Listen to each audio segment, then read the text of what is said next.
Ça c'est le troisième, donc c'est celui que je vais garder. La cellule qui est derrière, elle va rester, on l'a prise avec. Et là on va demander maintenant les travaux pour repeindre le véhicule.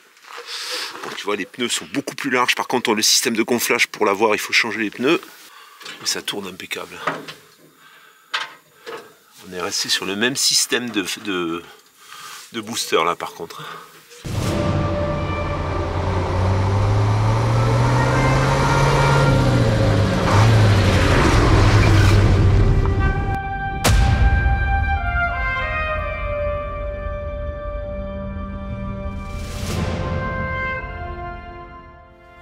Carly, on cherche l'endroit où on peut trouver la prise OBD pour pouvoir connecter le petit dongle. C'est branché. Démarrer l'application Carly. Je vais chez Audi, l'Audi TT de 2009, une essence. Audi TT 8J 2009. Je vais me connecter directement au dongle. Je vais faire le diagnostic tout de suite. 13 problèmes trouvés. Donc, frein ABS, climatisation, électronique centrale, passerelle CAN, assistance de direction, contrôle de la pression, tout ça c'est des problèmes. C'est dû à la batterie qui est un peu déchargée parce qu'il y a un petit moment que ça n'a pas marché. Engine Control Unit, le mécanicien expert de Carly ont identifié les codes d'erreur suivants. Grâce au guide d'expert 6 joints concernant les codes d'erreur, il est souvent possible d'identifier et de mieux réparer.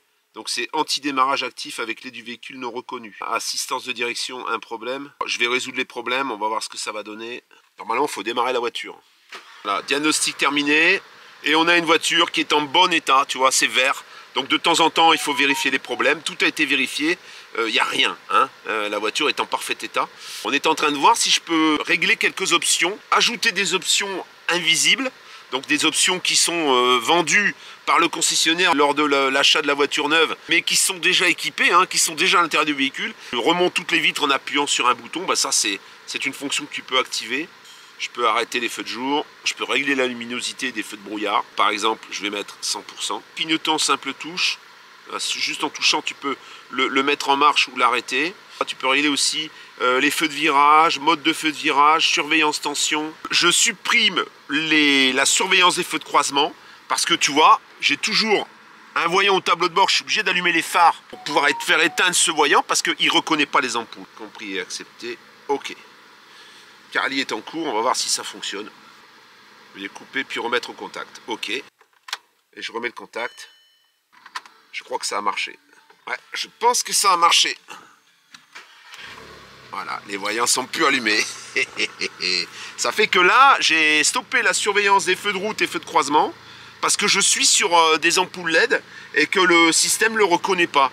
Donc en supprimant ça, bah, tu es tranquille. Rétroviseur incliné en marche arrière. Tu peux configurer tout ça. Tu sais, quand tu fais marche arrière, tu veux que ton rétroviseur il regarde par terre. Bah ça, tu peux le mettre en fonction. Fenêtre à fermeture autoconfort. Ça, c'est quand elle descend, elle remonte légèrement. Tu peux désactiver également. Et les fonctions toit ouvrant, moi, j'ai pas de toit ouvrant. Hein. Mais tu pourrais, par exemple, au moment du verrouillage de la voiture, programmer la voiture pour que le toit ouvrant se ferme automatiquement quand tu verrouilles. Pour le rappel de la ceinture de sécurité que tu peux désactiver éventuellement. L'illumination des aiguilles du compteur de vitesse, si tu veux les avoir allumées ou pas. L'illumination du compteur de vitesse lui-même et l'avertisseur de liquide de lave-glace que tu peux désactiver ou activer. Sur l'Audi TT, j'ai absolument rien relevé en défaut, sauf ceux que je connaissais. J'avais un défaut par rapport aux lampes LED, parce que l'éclairage là-dessus, c'est vraiment pas le top. Donc j'avais rajouté des ampoules LED. Et ces ampoules LED là, elles n'étaient pas reconnues par l'unité de contrôle de la voiture. Et du coup, ça me disait que les ampoules étaient grillées. Il fallait à ce moment-là que j'allume les phares, j'allume les feux de position. Et à ce moment-là, ça reconnaissait l'ampoule. Ça peut servir à coder des choses, comme par exemple, tu restes appuyé sur la clé pour fermer la voiture et toutes les vitres, elles se ferment automatiquement. Si tu veux ouvrir les vitres à distance, tu restes appuyé sur l'ouverture de la voiture et là, tes vitres descendent, toutes les vitres, les deux vitres, hein, parce qu'il n'y a que deux portes, les deux vitres descendent automatiquement. La liste, elle est énorme et c'est quand même pas mal de pouvoir paramétrer ta voiture de cette façon, je trouve. Merci à Carly de sponsoriser cette vidéo. Le lien pour y accéder directement, ainsi que le code promo. N'hésite pas, 15% de promotion. Tu auras également les liens en description.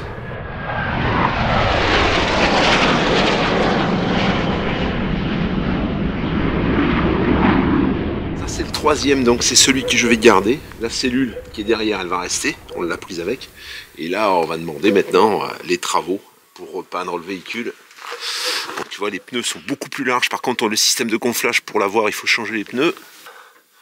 Mais ça tourne impeccable. On est resté sur le même système de booster là, par contre.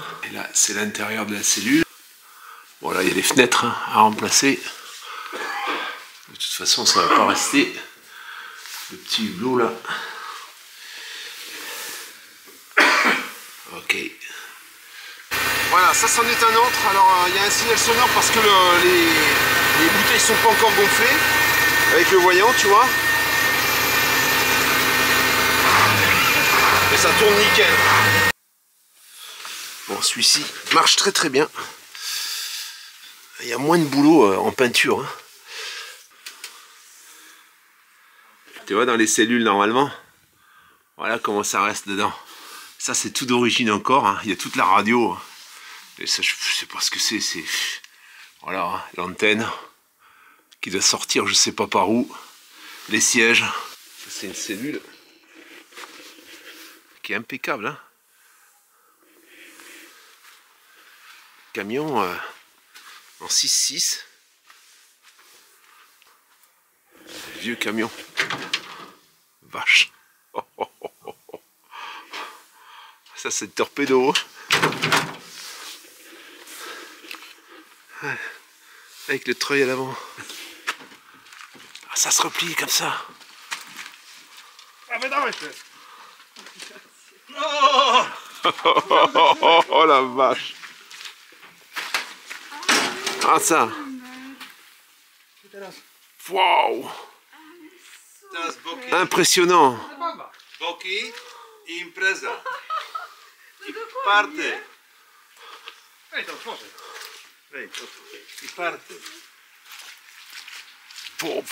C'est dingue. Des deux côtés. Voilà, ça sort des deux côtés. Alors bon, là, je ne sais pas si la paroi... Je pense que la paroi, elle doit se pousser aussi. Hein. Et oui.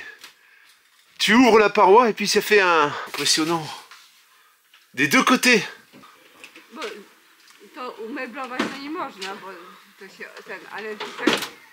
Ah ouais, carrément, ça c'est... Les deux côtés qui se rabattent. I tam później są takie śruby, co się podkręca, żeby ustabilizować. Nie? Formidable.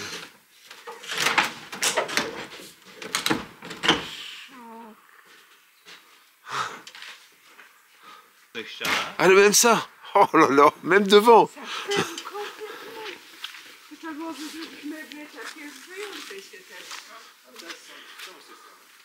Voilà, ça fait des deux côtés comme ça. Des deux côtés. C'est sur un Star, aussi 266. Et tu triples la surface. Alors le problème, ça va être après pour y mettre des meubles là-dedans. Parce que... Mais ça fait quand même hein, impressionnant, quoi. Voilà, de ce côté, bah, c'est pareil. Hein, tu ouvres. Ça, c'est le plancher. Tu vois bah, comme tu as vu, hein, comme ça se déplie. Et ça, c'est sur un camion. Voilà. C'est sur un camion comme celui-là, un Star. Hein, camion polonais. Ah ça, ah ça, oh, oh, oh, oh, oh. C'est dingue. Voilà, s'il y en a qui sont intéressés, il y a un camion comme ça. Alors il faudrait presque condamner un côté pour pouvoir y mettre les meubles, parce que sinon voilà, tu vois ça, le sol il est tout égalisé, il y a des joints d'étanchéité. Ça, c'est le lavabo avec la pompe. Hein. Tout était manuel pour pas que ça tombe en panne, pour se laver les mains. Et il doit y avoir des banquettes qu'on peut installer ensuite. Et la deuxième partie ici qui s'ouvre. Voilà, c'est dingue. Ça fait comme un bac.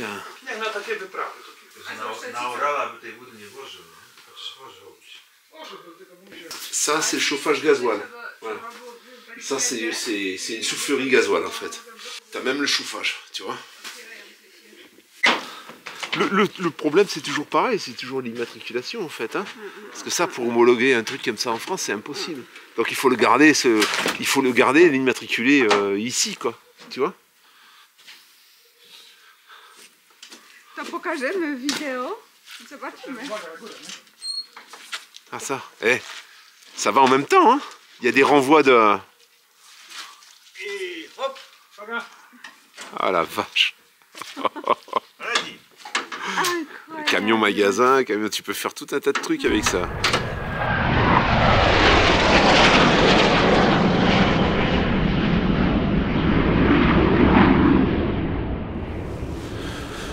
Étape suivante, je vais maintenant boucher ce côté. Alors je vais recouvrir l'armature en aluminium que j'ai mis en place pour consolider les angles. Et je vais venir remonter, tu vois, à peu près jusqu'ici certainement, voilà. Jusque là, ça va remonter. Et ensuite, je vais couler la mousse polyuréthane en 2 composants. Donc, il reste liquide pendant un tout petit temps. Donc, je vais devoir le faire en plusieurs étapes. Et je vais remplir ce qu'il y a, l'espace, en fait, qui va donc combler les montants en chaîne et l'armature en aluminium. Voilà. Et là, ça va faire un panneau propre. À partir de ça, ce sera ensuite de l'Armaflex, puisque là, c'est juste pour vraiment pouvoir tout tenir d'une seule pièce. Alors je tiens à préciser quand même que la mousse polyuréthane, il y en a qui scellent les fenêtres avec, hein. Donc c'est quand même quelque chose d'assez solide. Il y a eu quelques inquiétudes, il y en a qui m'ont dit dans les derniers commentaires qu'ils admiraient le travail, mais que par contre ils avaient un petit doute, hein. Ils espéraient que ce que j'allais faire, ça allait pas se disloquer au moment où j'allais rouler. Il faut savoir que ça au départ, c'est que du panneau sandwich, il n'y a même pas de montant en fait, hein. C'est même pas renforcé. Moi tout va être renforcé en fait. Avec une cage en aluminium. Alors c'est clair que ça paraît léger, mais elle n'est pas seule à supporter la torsion. Montants en chaîne qui sont beaucoup plus costauds donc que les montants d'origine. Et alors sur les côtés, il va certainement y avoir des montants qui vont aller jusqu'en haut, hein. Je vais faire une rainure tout le long et le montant va certainement, il va y avoir plusieurs montants qui vont monter jusqu'en haut. Dans la mesure où on surdimensionne tout, il y a peu de chances pour que ce soit qu'il y ait un problème. Je voulais te montrer également ce que j'ai fait là-dessus. J'ai mis le morceau ici au milieu qui est rifté tous les 3 cm. Collé vers le bas, il y aura une cornière encore qui va venir finir l'ensemble. Alors la cornière, je ne l'ai pas. Et puis là, je suis encore, c'est en encollage. Donc j'attends que ce soit collé. J'utilise de la colle PU. Un abonné qui m'avait offert ça, le Sikaflex AM, que j'ai utilisé donc pour coller. Et ensuite, comme il n'y avait plus de Sikaflex AM, on n'en trouve pas. Ça a d'autres noms maintenant. Alors c'est un mastic colle polyuréthane, hein, c'est un PU aussi. Colle polymère, celle-ci, qui est beaucoup moins chère. Et j'en ai acheté un paquet de cartouches. Et ça a l'air de pas mal marcher. Un peu comme ça d'ailleurs, hein. De toute façon. Ça, je pense que j'ai payé 4,50 € ou 5 € la cartouche. Ça vaut, pour celles, quand on arrive à les trouver, parce qu'il y a une ou deux plateformes sur lesquelles il y en a encore, ça vaut 18 €, presque 19 € la cartouche. Est-ce que mes cartouches sont aussi efficaces? On verra avec le temps. C'est pour ça qu'aujourd'hui, j'ai fait qu'un morceau ici. Avant de continuer, normalement, dans le bon sens, j'aurais dû descendre d'abord les passages de roues. Mais je me suis dit, je vais d'abord faire ça pour voir comment ça va se passer. Parce que c'est pareil, la mousse que je vais utiliser, la mousse polyuréthane, je ne l'ai jamais utilisée, hein. Moi, j'utilise toujours en bombe. Et là, ça va être 2 composants à mélanger et à faire couler. Je vais voir comment ça se comporte, si ça ne vient pas gonfler tout le reste, si ça ne vient pas tout me déformer. Auquel cas, je serais obligé de recommencer, hein. Mais je préfère l'essayer sur un morceau plutôt que de partir sur un truc que je n'ai pas essayé. Le truc, c'est que en mettant le bois ici, le panneau jusqu'ici, j'ai peur que ça coule pas bien, en fait, la mousse.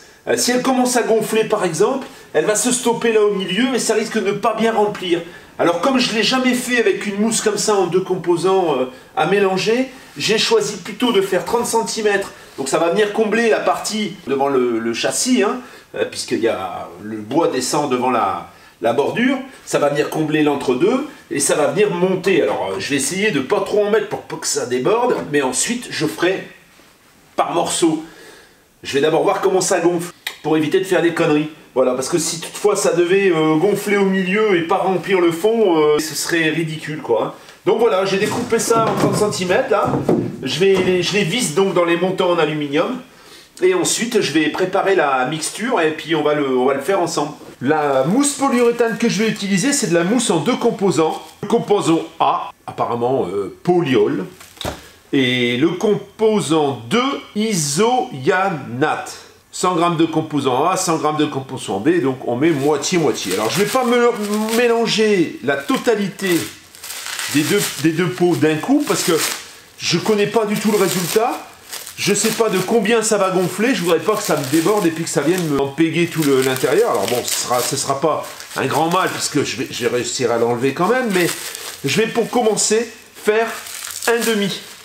Ça veut dire 1 kg quand même, ce qui est quand même déjà énorme.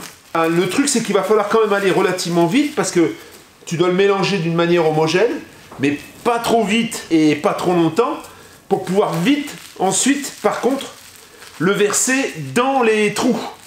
Parce que sinon, s'il commence à gonfler, ben ça va pas aller.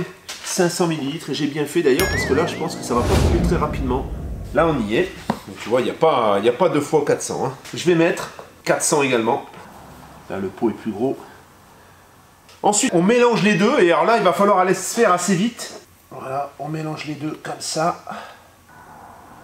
Assez vite pour obtenir une couleur homogène. Et ensuite, alors tu le verras pas sur celui-là, tu le verras sur le prochain, je vais vider dedans. Je viens de le vider, je sais pas du tout comment ça va se passer. On verra. Oui, j'ai fait un peu de la merde. Mais quand même, ça permet de voir quand même que tu vois, ça gonfle pas mal. Alors j'en avais, tu vois, ça déborde, j'ai pas bien étanchéifié le truc. C'est plutôt prometteur. Hein, on va voir à la fin. Là, ça faut que ça gonfle depuis déjà un petit moment. Ici, tu vois, bah, ça dégueule dessous, hein, forcément. J'avais pas étanchéifié assez le truc. Et c'est passé, parce que c'était très très liquide en fait. Hein. Je m'attendais à quelque chose d'un peu plus... J'ai bien fait d'essayer sur une petite quantité, tu vois.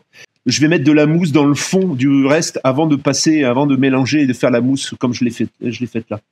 Hein, parce que sinon, c'est pas possible. Pour faire un petit fond, je vais prendre Soudal. C'est ce que j'ai utilisé, ce que j'ai acheté pour pouvoir sceller les pièces en bois dans le panneau sandwich. C'est de la colle, hein. C'est une colle très puissante qui gonfle. Je vais en passer donc dans le fond de mon coffrage pour que ce soit bien étanche et que du coup je puisse mettre ensuite cette mousse liquide et surtout et qu'elle ne vienne pas percer et couler dans le fond, quoi.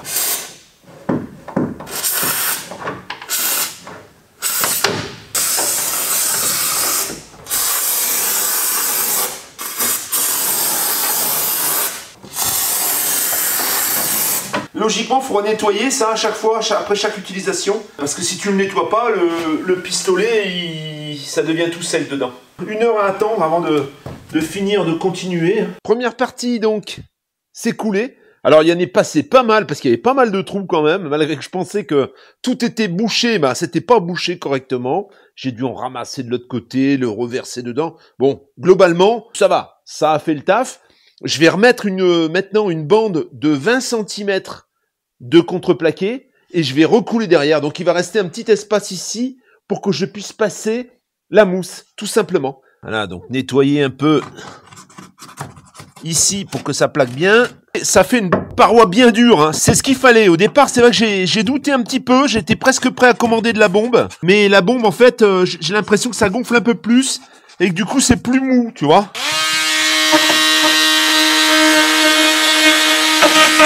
Voilà. C'est ce qu'on va mettre ici. On va bien le plaquer. Poser ça comme ça.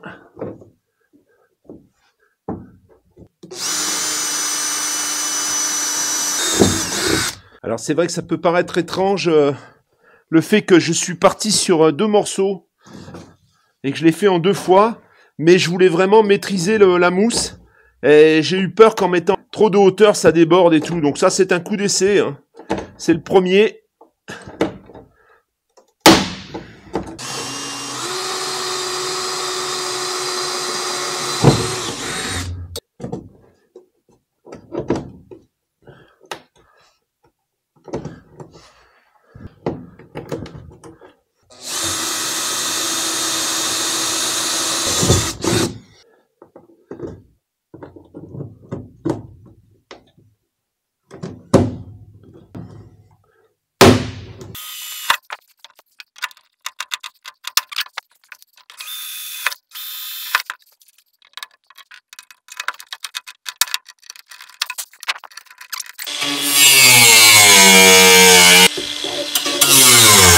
J'ai acheté des petits brocs comme ça pour pouvoir vider plus facilement. Comme c'est près de la cloison, c'est plus difficile à vider avec un truc comme ça. Donc bah, c'est tout simple. Hein. Alors j'ai des verres doseurs, mais là, j'en aurais pas forcément besoin parce que là, les doses sont exactement les mêmes. Donc ça, c'est ce qui reste de la dernière fois. On a largement le temps de le mélanger et de le faire couler, parce que au départ, regarde ça, c'est complètement liquide.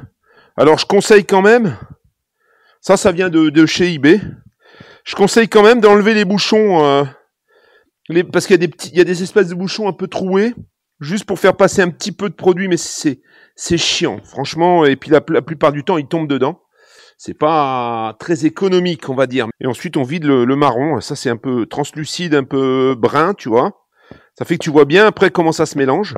Ça devient une pâte crème ensuite, beige. On mélange jusqu'à ce que ce soit homogène. Hein. Il faut pas trop le remuer, trop fort, parce que sinon, au plus tu le remues fort, au plus tu le bats fort, au plus il va gonfler. Ça fait rentrer plus d'air dedans, donc il faut essayer de mélanger raisonnablement, quoi. Je sais pas si je vais réussir à tout mettre, je pense pas. Je vais déjà mettre ça. Si, je vais réussir à tout mettre. Là, il n'a pas encore commencé à gonfler. Parce qu'après, sinon, il rentre dans toutes les petites, les petits trous et ça dégueule après. Donc, je prends mon petit broc, tu vois. Voilà. Je vais montrer maintenant comment je fais. Voilà. Là, il manque un petit peu plus que ailleurs. Donc, il me reste encore, tu vois. Je vais devoir en remélanger. Hein.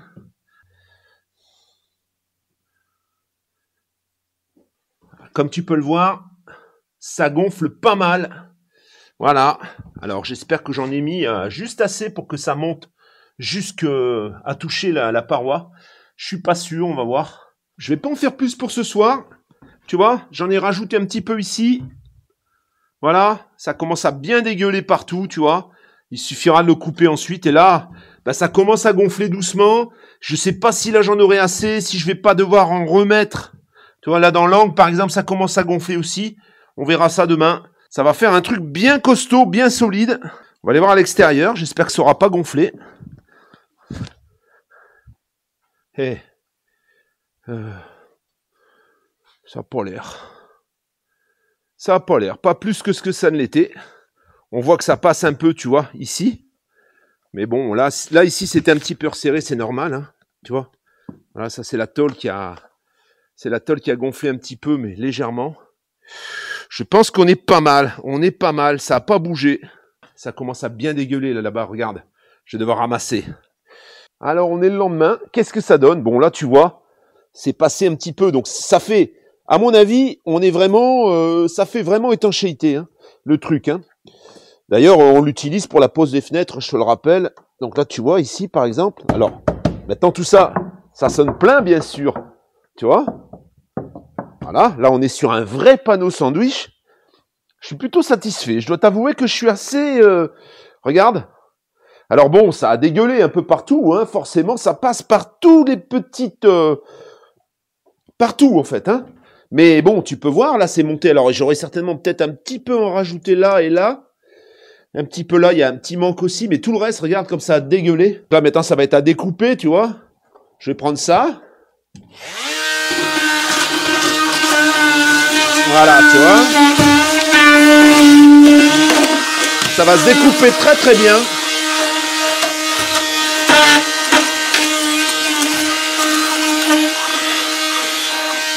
On va tout nettoyer comme ça, je te montre ça à la fin. Et ça va être nickel en fait. Ça va consolider le tout. Donc il n'y a aucun risque pour que ça bouge. Hein. C'est plus solide que ce qu'il y avait ici. C'est beaucoup plus épais déjà. Ça englobe les armatures en aluminium que j'ai fait. Et du coup, on va avoir quelque chose de bien solide. Ça va être comme ça tout le tour. Hein. Et voilà le travail. Alors, sur tout ce côté-là, c'est nickel. Ici, en fait, on a gonflé un petit peu là, tu vois. Ça a gonflé un petit peu. De pas grand-chose, mais ça a gonflé quand même. Parce que là, en fait, il y a une vis ici, il y a une vis là. Il aurait fallu un raidisseur ici au milieu. Et j'ai pas vu, et voilà. Et là, j'aurais, tu vois, deux petits manques là. À droite à gauche que je vais corriger avec de la mousse en bombe. Et ensuite, tout au-dessus viendra de l'Armaflex, de l'épaisseur donc que j'ai rajouté, pour ensuite tout habiller avec un seul panneau sur toute la surface que je ferai pas tout de suite, hein, par contre. Ça, ce sera dans un second temps. Je vais d'abord faire tout le tour. Parce que là, j'ai quand même pas mal de trous à boucher. Alors, il y en a certainement que je vais récupérer pour passer Parce que là, je pense que je vais mettre une clim avec un échangeur à l'extérieur. Et ça viendra au-dessus de la cabine du camion, en fait. Donc, parce que là, la cabine, elle va arriver à peu près ici.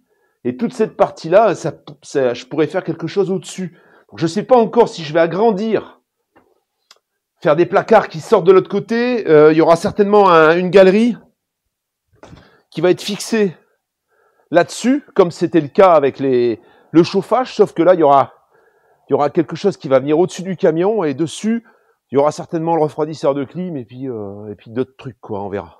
Des caisses, de l'équipement, peut-être un groupe, je sais pas encore, on va voir. Mais en tout cas, je suis assez satisfait. Je vais donc faire tout le reste comme ça en améliorant un petit peu. Là, par exemple, j'aurais pu mettre une vis, ça aurait pas gonflé, ça aurait été plus sympa. En plus, ça aurait monté un peu plus, puisque là, du coup, c'est sorti un peu en dessous. Et puis on va régler tous ces petits problèmes par la suite sur le reste des panneaux que je vais faire. Donc, hein. Je suis vraiment content parce que, alors j'ai enlevé le raidisseur que j'avais mis, mais tu vois, c'est du costaud, quoi. Voilà, là tu vois toute la cellule, regarde. Il y a que ce morceau-là, hein. Tout le reste c'est encore en élévation, quoi. Il y a encore rien. Donc imagine quand tout ça se sera raidi. Comme ça a été le cas ici, ça va vraiment tenir, ça va vraiment être solide. Alors, avant de descendre les passages de roues, j'ai décidé quand même de faire l'arrière, comme ça, tout sera consolidé à l'avant et à l'arrière, on ne sait jamais. Ce que j'ai fait pour ça, donc je vais d'abord faire le cadre de la fenêtre. Donc ça va être les deux portes qu'il y avait, les deux portes d'entrée, elles vont s'arrêter ici. Ça va s'arrêter là. Donc, les deux charnières, il y en avait 3, hein, les deux charnières donc seront conservées. Et les portes, elles vont être raccourcies tout simplement. Donc, qu'est-ce que j'ai fait? J'ai coupé le cadre jusqu'ici. Donc, là, l'arrondi va arriver comme ça. De ce côté-là, tu vois, voilà. Alors, je vais ajuster là, hein, parce que là, je vais le tenir. Et ça va être soudé au MIG. Et ça, bien sûr, ça va être découpé. Et les parties vont être remplacées. Les parties qui étaient pourries, donc, vont être remplacées par ça. Ça va venir comme ça. Alors, voilà. J'ai soudé celui-ci déjà, tu vois. Et là, ben voilà, hein, je vais mettre d'abord de la colle au préalable, et ensuite, je vais le passer là. J'ai mis cette barre ici pour repérer la hauteur correctement, pour que ce soit égal avec l'autre, et ensuite, je soude directement, voilà. Il me restera plus qu'à raccorder avec les morceaux que j'ai récupérés ici, tu vois.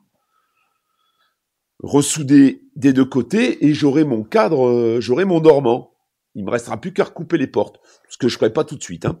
Voilà, une fois bien recoupé pour que ce soit exactement comme de l'autre côté, eh bien, de la colle polyuréthane. Je vais pas le mettre trop près de la soudure parce que sinon, je vais être un peu embêté. Là, on va pas aller jusqu'en bas parce que de toute façon, ça ferme pas jusqu'en bas, hein. Le virage, en fait, le cintre là, il viendra dans le vide puisqu'il n'y a pas encore la partie basse, hein. Et ensuite, je viens mettre ça disposé. Mettre un tout petit peu plus de colle peut-être ici. Je vais d'abord enlever la peinture parce qu'il y a de la peinture un peu partout avec la disqueuse pour bien décaper, pour que la soudure elle accroche bien. Une fois que c'est fait, une fois que j'ai tout nettoyé à la brosse, la peinture, eh bien, on va pointer et on va souder, hein. Les gants en cuir, ça caille, hein. Qu'est-ce qui fait froid? Alors tout ça, ça va être dérouillé, nettoyé, bien sûr, hein, et traité. J'ai pas trop le choix, de toute façon. Si je veux conserver les mêmes portes,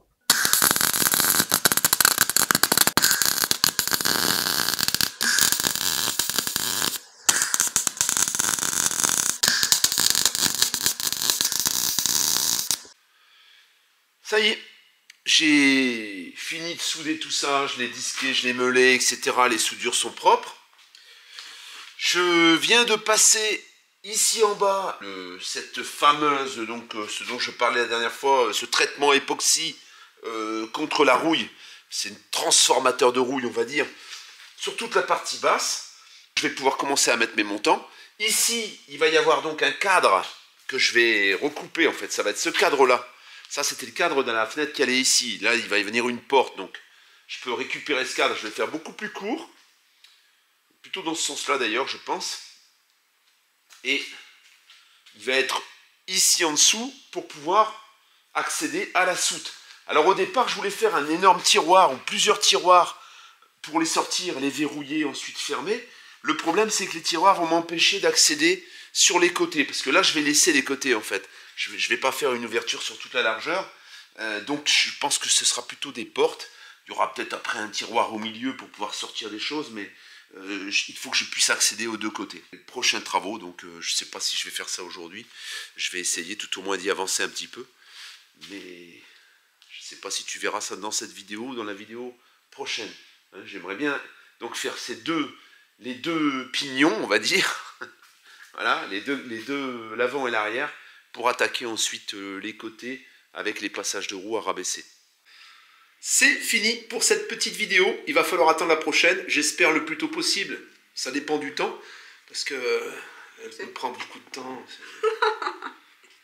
J'ai beaucoup de choses à filmer en fait pour l'autre chaîne. Attendez, il y a mon bébé qui veut descendre. Voilà.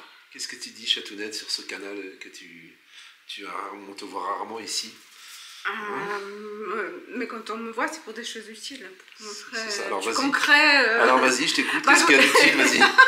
J'attends. Je sais pas ce que tu as mis dans la vidéo. Ah, oh, c'est vachement utile, comme tu peux le voir, d'accord. Ouais, c'était moi qui faisais la traductrice pour tout, pour vous expliquer les camions et tout ça, etc. Elle a traduit, c'est vrai que là, c'est pour moi un atout vraiment très important pour mon évolution en Pologne. J'ai pas fait encore la facture, mais ça va, il me fait les travaux, Julien. Je précise que j'ai mon PCL. Hein. J'ai mon PCL. Il y en a qui savent ce que c'est. Voilà. Donc prochain camion, le camion il va arriver, je pense, enfin il va arriver, il sera prêt fin janvier, début février. On retournera en Pologne donc pour valider le véhicule avec un essai routier. Actuellement en Pologne ça caille, moins 14. Bon, ma soeur vient de me dire qu'en Norvège, là le pays nordique, jusqu'à moins 40. Pas chaud. C'est le réchauffement climatique. Voilà. Et il nous reste à dire à tout bientôt. On vous souhaite une bonne année 2024 à tous. Hein, pour ceux qui ne nous connaissent pas, qui nous voient pas sur l'autre canal, sur Nomad into the Wild, eh bien on vous souhaite une excellente année 2024, que tous vos projets se réalisent et à la prochaine vidéo. Ciao, ciao.